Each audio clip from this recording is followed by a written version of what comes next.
Dear students, today we will be working on the early 20th century revolutions and reorganizations that occurred in Mexico, Russia, and China. Let's get started with Mexico. In 1910, Mexico began undergoing a revolution. Mexico had been led by President Diaz, and he began to lose touch with the people. He began to lose support both from the wealthy and from the lower class, the workers. A lot of his policies were for support of foreign capitalists who were bringing business and who were taking away some of the opportunities for the local Mexicans. And so poor people suffered, as well as the upper class, who were the elites that considered themselves people who wanted a say in government but who weren't being given it. So what happened was a revolution was led by Zapata, and he worked mostly with native indigenous populations of Mexico to gather their support. He also worked with Pancho Villa, or Pancho Villa, which you've probably heard of, and they also worked with the poor population in Mexico to kind of gather more support than they had previously had. This, we see, kind of becomes an issue because we have too many cooks in the kitchen. We've also got, so these guys are working together, but we also have a general named Huerta. And then finally we have a man named Carranza, and they are working together, and these two groups are really in opposition to each other, but they are in agreement that they didn't want President Diaz ruling. But all of this leads to confusion. Several people are executed, and eventually what we see in Mexico is that all of the resistance leaders are ousted from power. No one is successful in taking formal power, and a new president emerges, and this is President Obregón. President Obregón is able to institute a new constitution in Mexico, and Mexico continues to move in a more democratic and focuses on some of those classical liberal ideas that we've been talking about. This means that there's some uncertainty in Mexico. There's some sense of revolution and the idea that people can rise up against their leaders. So that will lead to some instability in Mexico. But in general, Mexico begins on a journey down a path that will lead them to become an ally with other North American nations, such as the U.S. All right, that's Mexico. Let's go on to Russia. Russia has a serious revolution in 1917 that I'm sure you are familiar with. This is the famous revolution that led to the assassination of the final Romanov family, the final family of czars in Russia. So the Romanov family, remember Alexander II, had ruled for a long time in Russia. They had been fairly successful. We had talked about Catherine the Great and Peter the Great. And finally, Tsar Nicholas II and his family come to power.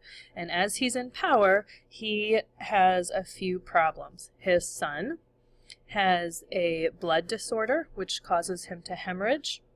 And so he does not have a confirmed heir for his throne, which is going to be an issue. But there are also some populist and nationalist movements rising up within Russia. Namely, the first is led by Alexander Kerensky, and that leads to a revolution that is going to kick out Nicholas II. He is not popular for several reasons. He has led Russia with a pretty iron fist. He is called Nicholas the Bloody sometimes. He led Russia into a defeat in the Russo-Japanese War. So Japan overtook Russia. Remember, they're a growing superpower in the East. And we also see that World War I is a disaster for Russia. Russia went into the war to fight against Germany with the Allies, but due to lack of strong leadership, due to use of resources in a way that was wise, Russia ended up sending so many men, I believe the number is about 15 million, into the war, which left just devastation at home. Lots of women were left, and lots of farms and other businesses were devastated because the men had gone off to fight. The result is that there's a lot of famine, starvation, and there is a lack of funding for the country of Russia. So that's going to be a big problem. People are very upset about this, and they blame the Tsar, probably rightfully. So he is forced to abdicate the throne, which means he is kicked out. And at that time, we see the Bolsheviks beginning to rise in power. Now, Kerensky takes power for a short time. He becomes what they call a prime minister at that time, but he is not a strong leader, and he is easily overthrown by Lenin. Now, Lenin, whose original name is Vladimir Ulyanov, he comes to power. He's an intellectual who's been learning and thinking, and he's very interested in communism. He takes power in Russia easily at this time, and he begins Soviet Russia. This is going to lead Russia eventually to become the USSR. They are going to become farther from a democracy and closer to a communist state. They call themselves a socialist state, but they're really instituting communism. And Russia is beginning to become an enemy of all classical liberal democracies in the West. All right, that's Russia. Oh, and just some juicy side details. I'm sure you've heard about the man named Rasputin. He is the medical and kind of spiritual advisor. There's a lot of ideas of kind of mysticism tied up in him. He is the one who helps Nicholas's young son, who has that blood disorder. And they think that he is instrumental in really kind of curing him at a very tense moment when it looks like he's going to die. And for that reason, Nicholas's wife is always really fond of Rasputin. Rasputin is famous for kind of whispering political ideas into Nicholas's ear. All right. These folks are all assassinated. The whole family is assassinated under Lenin's supervision a few years after Nicholas abdicates. They had gone into hiding. Nicholas was the first to die, and all of the women had jewels sewn into their clothes to protect all of the family jewels.